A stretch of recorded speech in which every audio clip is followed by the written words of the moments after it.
The Tanzanian coat of arms is decorating Victoria Station in London. For this week, Britain and her royal family welcome a most important state visitor, a politician who is widely respected the world over. President Julius Nyerere of Tanzania. Queen Elizabeth and Prince Philip are there to greet him, as well as Prince Charles, Princess Anne, and other members of the family. It's a right royal welcome for this most unpretentious and modest of heads of state.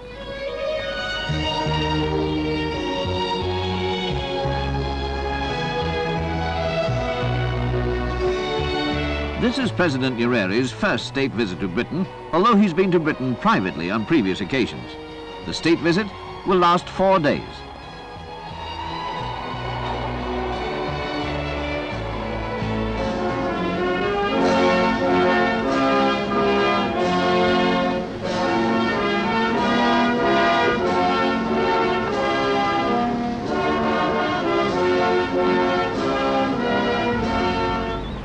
Outside the station, the Guard of Honour is mounted by a detachment of the Scots Guards.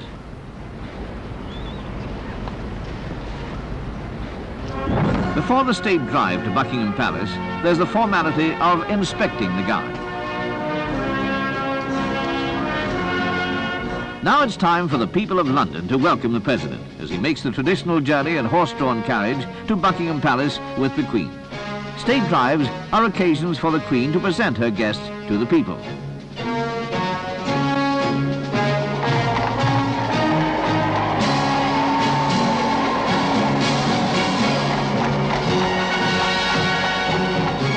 Tanzanian nationals join in greeting their president. Today, it seems that almost the whole of London has turned out. After the state visit, President Nyerere plans to go on to the Netherlands and Belgium, where he'll visit the headquarters of the European Economic Community in Brussels.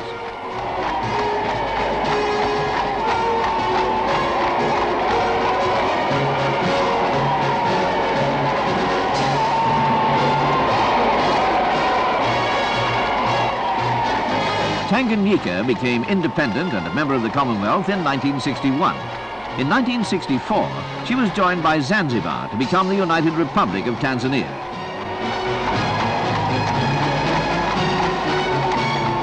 Since then, the country has been guided by this most influential of African leaders, described by the former President Giri of India as held in respect wherever men rate enlightened principles above convenient expediency.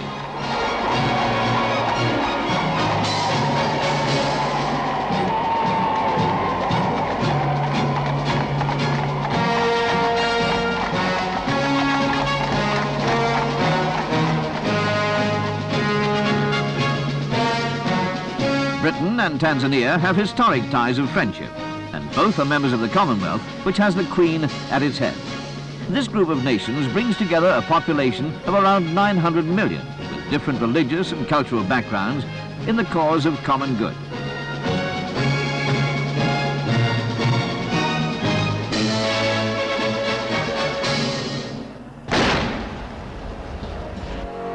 At the royal banquet held later at Buckingham Palace, President Nyerere speaks of these ties. He says, "We rub shoulders in matters of trade, of finance, of politics, and of course through our common membership of the Commonwealth, and our joint desire to develop this institution so that it can make a positive contribution to world peace and justice." In her speech, the Queen praises the President's work in his country to create a society in which the barriers of inequality are being minimized.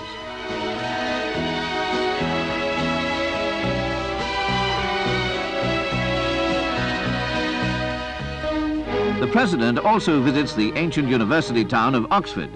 Established in the 12th century, the university now receives students from all over the world.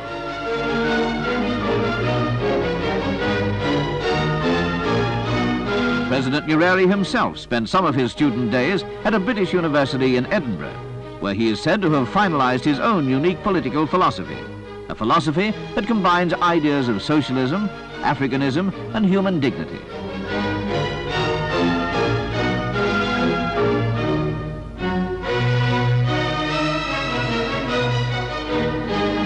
At the Sheldonian Theatre, the President addresses members of the university on a subject close to his heart, some aspects of liberation in southern Africa.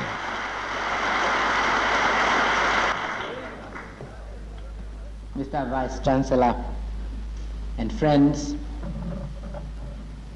I have talked on the American continent, in Asia and Australia, and in very many countries in Europe about different aspects of the struggle against racialism and colonialism in Africa. I've been doing so since 5 days after the independence of Tanganyika, when I first addressed the United Nations as the Prime Minister of a free country. And I shall be speaking on this subject today again. For Oxford University and its graduates are not unimportant in the development of attitudes. And Britain has more influence in the world than a small, weak, and young country like Tanzania. There is an attentive audience, including the British High Commissioner in Tanzania. All that I have been trying to do is to explain the situation as we see it in Tanzania and to indicate the manner in which we shall support the struggle for human dignity in that area of our continent and those three countries. Thank you very much.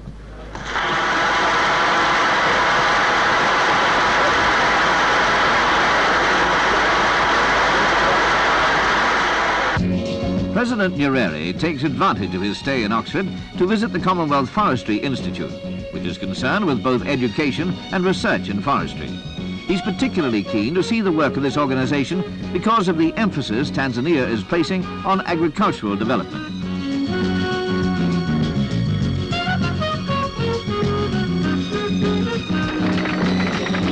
Later, there's also an opportunity for him to visit the headquarters of one of Britain's largest aid agencies, Oxfam, and to speak to some of the helpers.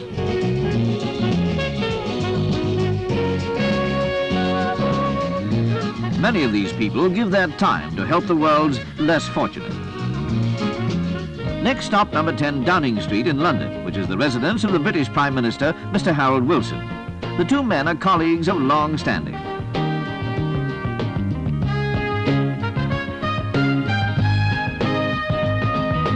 Mr. Wilson is joined by Mrs. Wilson, Mr. James Callaghan, the British Foreign Secretary, and other dignitaries. Another glittering occasion in honour of the President, a Lord Mayor's banquet at the Guildhall in the City of London.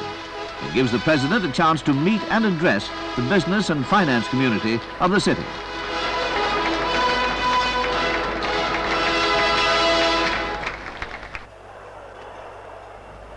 My Lord Mayor, Your Highnesses, Your Excellencies, ladies and gentlemen. He then has this to say. The City of London has considerable resources of skill and finance which could be invaluable for our development. There's an absorbed audience as he says, I can see every reason for future cooperation between us. We in Tanzania cannot sensibly isolate ourselves from financial centers of the world like the City of London. He then continues. This means that I can give you two quite definite assurances. The President goes on to say, the first assurance is that we shall always want to do business with you. We shall want to borrow and we shall want to buy.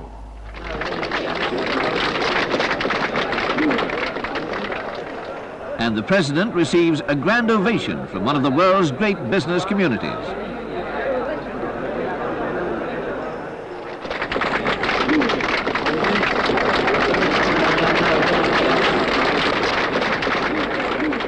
St. James's Palace in London, once a royal residence.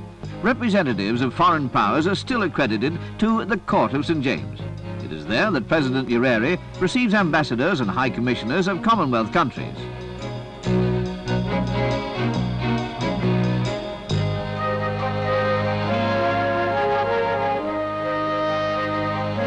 The High Commissioner of Kenya. Then a representative from the Pacific.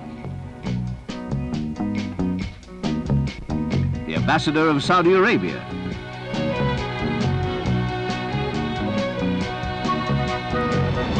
The state visit is now over, but at Claridge's Hotel, there's a meeting of the Britain-Tanzania Society. President Nyerere welcomes members, many of whom are former British residents of Tanzania who retain an interest in the development of their former home. Other members of the Tanzanian government are also present. Finally, the Mwalimu meets some of the 1,000 Tanzanian students who are studying in Britain and is presented with a token gift. It's a suitably informal end to a visit to Britain by one of Africa's most respected leaders, Julius Nyerere.